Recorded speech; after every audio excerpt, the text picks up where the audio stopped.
Hey, hey! Hi guys. Sammy and Spencer here. Oh, what's my name?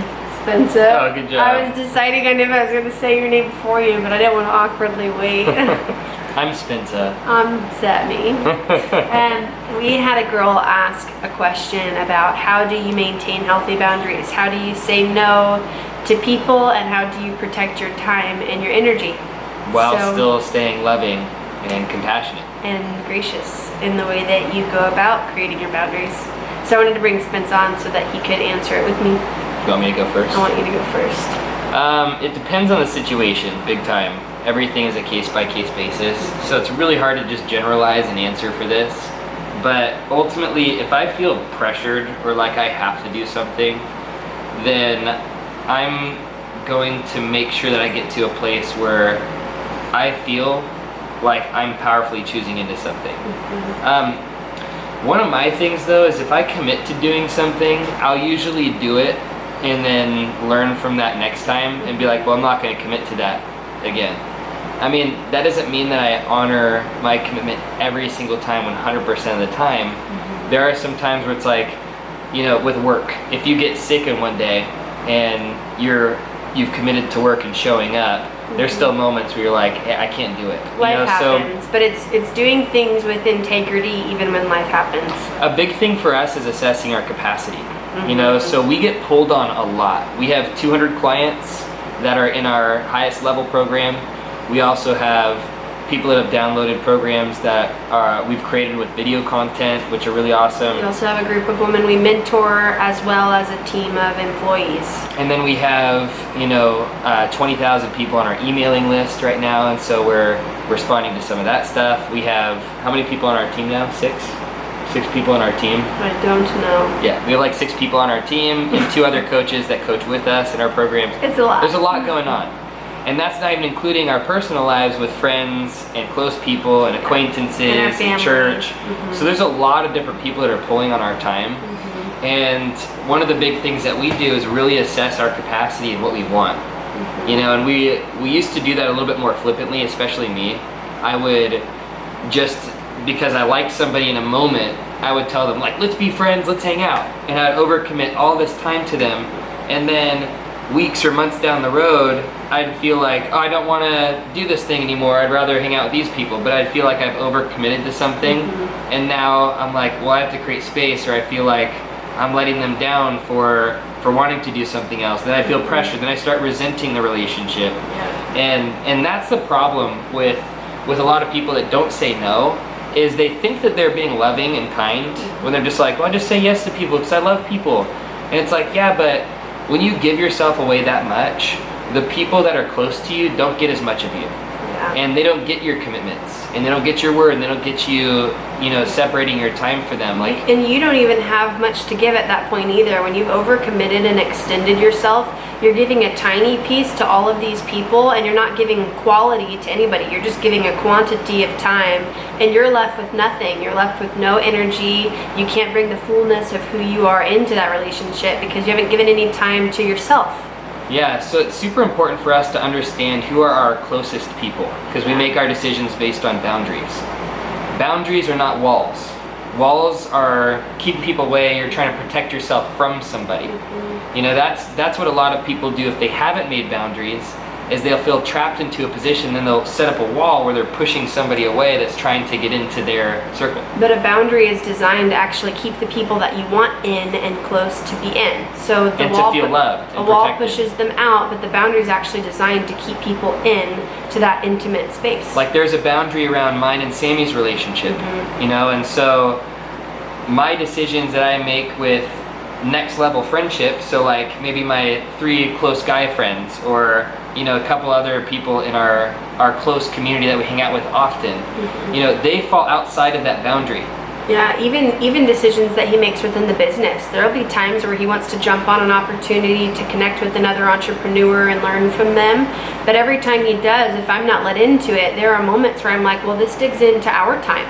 This drains your energy, and now I don't get the best version of you because you're tired and overextended at the end of the day. So even business decisions that are designed, and it's his intention to help the business grow, which gives us more time, which helps us grow in our marriage, that's his intention. But if it pulls too much, I'm so about boundaries and protecting my energy so that I have a lot of love to give, that's something that we have to weigh out together so that we can both be thriving and grow in a sustainable way. And a really, really good book to check out is Keep Your Love On by Danny Silk. Yeah. Danny Silk explains it this way with boundaries. He talks about it like with a car breaking down situation, how he'd address that based on boundaries. If it was somebody that came up to him, so he's a pastor at a church, if someone in the congregation came up to him and was like, my car broke down, he might be like, hey, I'll pray for you. If it's somebody that's a little bit closer in the church or something else, he might take the time to write down the name of his favorite mechanic and then hand it over to that person. And if it's, and like he might do that with a friend as well. Like if it's a close friend, he'll write down the name of his favorite mechanic and he might even give that person a call, who knows. But then he addresses his kids, which is the next boundary up. It's like, so my kids, if they came to me and they're like, my car broke down, I'd be like, okay, I'm gonna write a check, and so here, go fix it, and so here's what it costs for the car repairs. If it's his wife, he's gonna pick her up, drive her to the next car dealership, and be like, which one do you want, honey? And so the way that he addresses that situation for different boundaries, it's completely different based on the amount of time and energy that he wants to give away. So now when people ask us things, we have certain levels of boundaries. Like if you want like real emotional health coaching, consulting, if you want our full attention in that and you want like massive breakthrough in that, you have to do a program with us. We will not give that away for free. You'll even notice, like I get a ton of Instagram messages. People see bits of my content, they'll send me DMs, they'll ask me really intimate questions, and I only give this much because I don't have capacity to give. It's not like I have a massive following. I have 5,000 people that follow my Instagram, but I sometimes get 100 messages a day.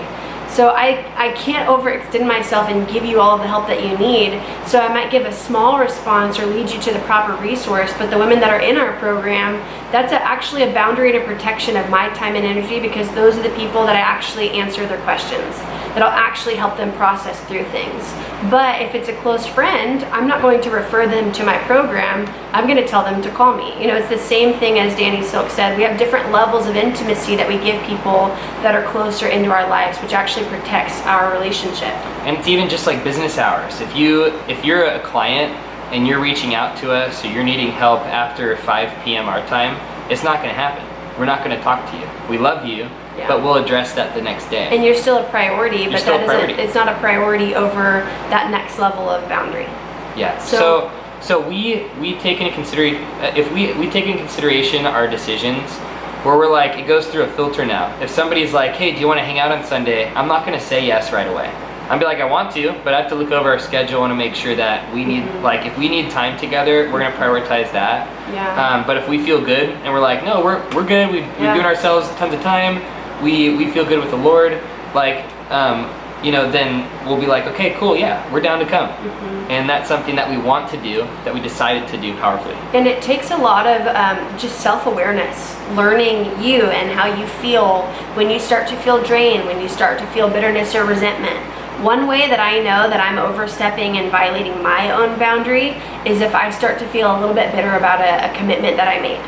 Or if I start to feel really drained when someone else is asking me to do something. If someone else is asking for something, asking for time, asking just a question, if I feel a drain, I know that I need to stop and create a boundary right there.